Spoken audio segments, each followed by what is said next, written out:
কি আছে, কি মেকআপ করবো? নাচের মেকআপ? পচা করে সাজিয়ে দেবো না ভালো করে? ভালো করে। আচ্ছা ঠিক আছে, একটা সুন্দর করে একটু সাজিয়ে দিই। হ্যালো এভরিওয়ান, আমি ব্রাইডাল মেকআপ আর্টিস্ট প্রিয়া। প্রত্যেক দিনের মতন আবারও একটা নতুন মেকআপ ব্লগ নিয়ে তোমাদের সামনে হাজির হয়েছি। আজকের আমার ক্লায়েন্ট দেখে তোমরা বুঝতেই পারছো কত ক্ষুদ্র একজন আমার ক্লায়েন্ট। আর ওর নাম কিন্তু আর্শিকা। কি মিষ্টি না নামটা!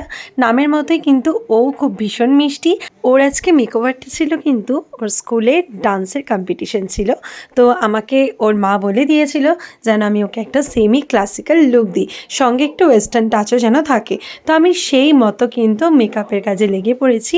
যেহেতু আমার ক্লায়েন্ট আজকে ভীষণই বড় লেভেলের ক্লায়েন্ট, বুঝতেই পারছো, তাকে তো চুপ করে বসানোটা খুবই কঠিন ছিল। বাট সেই তুলনায় বলবো খুবই লক্ষ্মী মেয়ে, অনেক কথাই আমার শুনেছে। ভীষণ সাজতে ভালোবাসি বলে চুপটি করে বসে বসে কিন্তু সেজেছে। মাঝে মাঝে একটু প্রবলেম হচ্ছিল, বাট ও খুব সুন্দরভাবে সেটা ম্যানেজ করে নিয়েছে। এত ছোট বয়সে এত ধৈর্যশীল ক্লায়েন্ট আমি কিন্তু ফার্স্ট টাইম দেখলাম। যাই হোক, মেকআপটা করে কিন্তু ওর মুখটা একদম বড়দের মতন হয়ে গেছে, তাই না? আর হ্যাঁ, তোমাদের বলি, যারা ভাবছো বাচ্চাদের মেকওভার করে একটু সাজাতে চাও, তাদের বলবো বাচ্চাদের ফেসটা না এমনি ভীষণ সফট থাকে।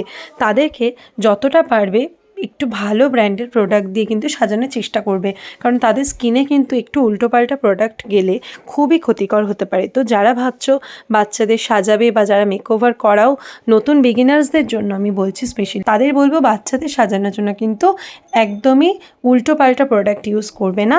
সবসময় চেষ্টা করবে একটু ভালো ব্র্যান্ডের, একটু দামি প্রোডাক্ট, ভালো প্রোডাক্ট ফেসে অ্যাপ্লাই করার, তাহলে ওদের স্কিনটায় খুব সুন্দর বসে এবং স্কিনে কোনো এফেক্টও পড়ে না।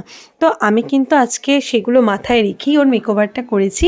আর এই দেখো, কাজল পরার জন্য কত যুদ্ধ করতে হয়েছে। ও প্রথমে বুঝতেই পারছিল না যে ও কীভাবে চোখটা করবে। দেন ওকে আমি দেখিয়ে দেওয়ার পরে ও কী সুন্দরভাবে সেটা ম্যানেজ করলো। আর দেখো, যখন লুকটা ওকে আমি প্রথম দেখালাম আয়নায়, ওর রিয়াকশানটা কি মিষ্টি, তাই না? ও অনেক শুভকামনা রইল ওর জন্য।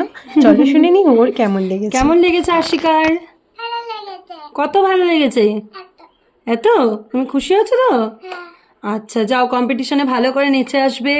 আর কেমন নাচ হলো আমাকে বলবি কিন্তু, ঠিক আছে? টাটা। সবাইকে টাটা করে দাও, একটা কিসি দিয়ে দাও।